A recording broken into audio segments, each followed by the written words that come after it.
સુગરતીર્થના પવિત્ર નર્મદા તટ પર નર્મદા ગ્રીન ગ્રુપ દ્વારા વૃક્ષારોપણ કાર્યક્રમનું આયોજન કરવામાં આવ્યું હતું। પ્રાણ પ્રકૃતિ અને પર્યાવરણના ત્રિવેણી સંગમ સાથે આયોજિત આ કાર્યક્રમ અંતર્ગત ખાસ કરીને વડના વૃક્ષોનું રોપણ કરવામાં આવ્યું હતું। આ પ્રસંગે માં નર્મદા ગ્રીન ગ્રુપના મિતેશભાઈ પટેલે જણાવ્યું હતું કે ભરૂચના પ્રાચીન કબીરવડથી પ્રેરિત થઈ કડોદ ખાતે સૌપ્રથમ મિની કબીરવડની સ્થાપના કરવામાં આવી છે। હવે આગામી દિવસોમાં નર્મદા સંગમ સુધી વડના વૃક્ષો વાવીને તેમનું જતન કરવાની કામગીરી હાથ ધરાશે। આ સેવા કાર્યમાં પૂર્વ રાજ્યસભાના સાંસદ ભરતસિંહ પરમાર, કિન્નર સમાજ તથા ભરૂચની અનેક સંસ્થાઓના પ્રતિનિધિઓ ઉપસ્થિત રહ્યા હતા અને વૃક્ષારોપણમાં સક્રિય ભાગ લીધો હતો। વિશેષમાં મિતેશભાઈએ જણાવ્યું હતું કે આ માત્ર એક કાર્યક્રમ નથી, આ પર્યાવરણીય યજ્ઞ છે। આવનાર સમયમાં નર્મદા તટને હરિયાળું બનાવવા માટે ગ્રામજનોએ તથા શહેરીજનોએ પણ આ કાર્યક્રમમાં સહભાગી થવું જોઈએ। આ પ્રસંગે વિવિધ વડીલોના આશીર્વાદ તેમજ યુવાનોની ઉર્જા સાથે કડોદ નર્મદા તટ હરિત બનાવવા દ્રઢ સંકલ્પ વ્યક્ત કરવામાં આવ્યો હતો। મને લાગે છે કે આવનારા વર્ષોમાં આ આખો બેલ્ટ કડોદથી શુક્લતીર્થ સુધીનો ગ્રીન થઈ જવાનો છે અને દાદા ગુરુ આ પાછળ આપણે એમાં બેનરમાં જોઈએ છે એ એટલા માટે જ આવતા પાછલા 5 વર્ષથી ફક્ત નર્મદા જળ પર રહે છે અને આ કોઈ ચમત્કાર નથી, આ મહાયોગી કરી શકે અને દુનિયાએ એમનો જે ટેસ્ટ કર્યો મધ્યપ્રદેશ સરકારે એ પણ બધાએ જોઈ લીધું છે। ત્યારે એ દાદા ગુરુ પણ આવનારી પરિક્રમામાં આપણે અહીંયા લાવીશું અને જે સંસ્થાઓ જોડાય છે એ બધાના આશીર્વાદ પણ આપશે। ત્યારે આ આખો બેલ્ટ આવનારા સમયમાં 1 લાખ વૃક્ષોથી આપણે સુશોભિત કરવા માગીએ છીએ। એમાં વિવિધ સંસ્થાઓને જોડીશું, CSR ફંડના જે કંપનીઓ જે આ કામમાં છે એ બધાને પણ આપણે ઇન્વાઇટ કરીશું અને આખો બેલ્ટ સરસ ગ્રીન બેલ્ટ બની જાય એ માટેના અમારા પ્રયત્ન છે। આજે હું બધી સંસ્થાઓ જે જોડાયા છે એને ખૂબ ખૂબ અભિનંદન આપું છું, ખાસ કરીને ટીનાભાઈ જે વર્ષોથી આ અભિયાનમાં જોડાયેલા હતા। હવે એમાં ઝડપ લાવવી છે, કારણ ગ્લોબલ વોર્મિંગ જે ઝડપથી આગળ વધી રહ્યું છે એની સાથે આપણે તાલ મિલાવવો પડશે। એટલે ખૂબ મોટી સંખ્યામાં વૃક્ષારોપણ સરકાર સાથે મળીને પણ આપણે કરવા જઈ રહ્યા છે। હમણાં જ પરમ દિવસે મુખ્યમંત્રીશ્રીની હાજરીમાં દાદા ગુરુના સાનિધ્યમાં આપણે 25,000 વૃક્ષો તાજપુરા ખાતે લગાવ્યા। એવા જ એક સાથે હજારો વૃક્ષોનો કાર્યક્રમ પણ આપણે કરીશું, મહાનુભાવોને પણ જોડીશું અને વિવિધ સંસ્થાઓને પણ જોડીશું। હું છેલ્લા 30 વર્ષથી વડના ઝાડ વાવું છું। કબીરવડ બાજુમાં ઐતિહાસિક કબીરવડ આવેલો છે મારા ગામથી 3 કિલોમીટર દૂર। તો એની ઓળખ રૂપે શુક્લતીર્થ નદી કિનારે ઈશ્વરભાઈ માછી પટેલ વડ વાવતા હતા। અમે લોકો ક્રિકેટ રમતા હતા તો એમની પ્રેરણા લઈને અમે લોકોએ વડ વાવવાનું શરૂ કર્યું।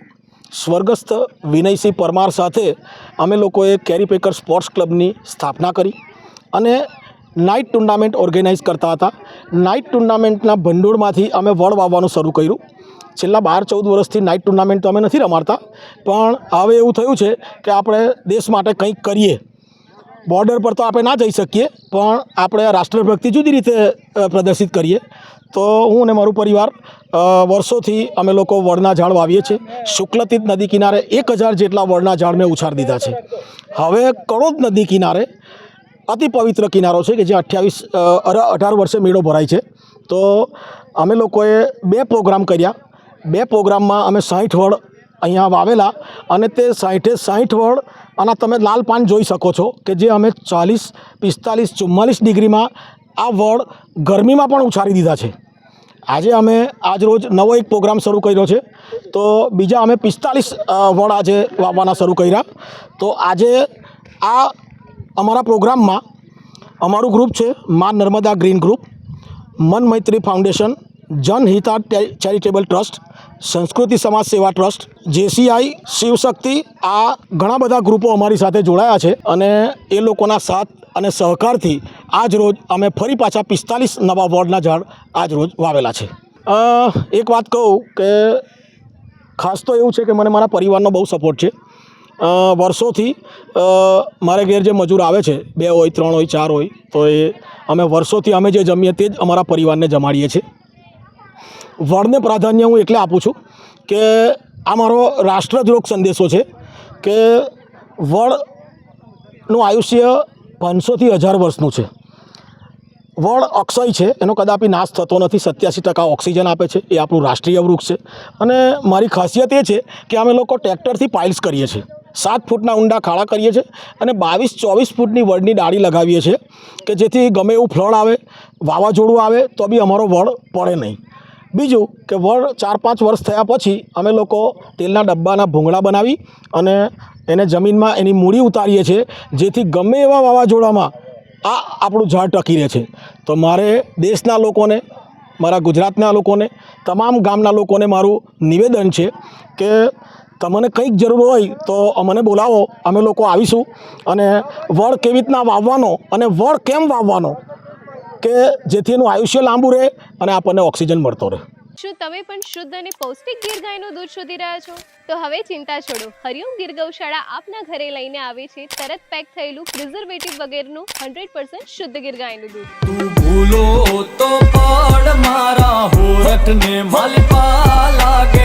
દૂધ દોયા બાદ તમને તરત પેકેજિંગ કરીને ઘરે પહોંચાડવામાં આવશે, એ પણ ફ્રી હોમ ડિલિવરી. ભરૂચના લોકો માટે એક વિશ્વાસનું નામ હરિઓમ ગીર ગૌશાળા. 2016 થી ભરૂચની સેવામાં અને 2016 થી એક સરખો taste. Government approved pouch packaging. શક્ય બને ત્યાં સુધી ગૌશાળાની મુલાકાત લઈ દૂધ લેવા વિનંતી. તો ગીર ગાયનું પૌષ્ટિક દૂધ લેવા માટે આજે જ સંપર્ક કરો હરિઓમ ગીર ગૌશાળા, ગામ કરમાલી, કવિઠા, ભરૂચ. તમારી ખરીદી ગૌ સેવામાં અર્પણ. શુદ્ધ દૂધ, સ્વસ્થ જીવન હરિઓમ ગીર ગૌશાળા સાથે.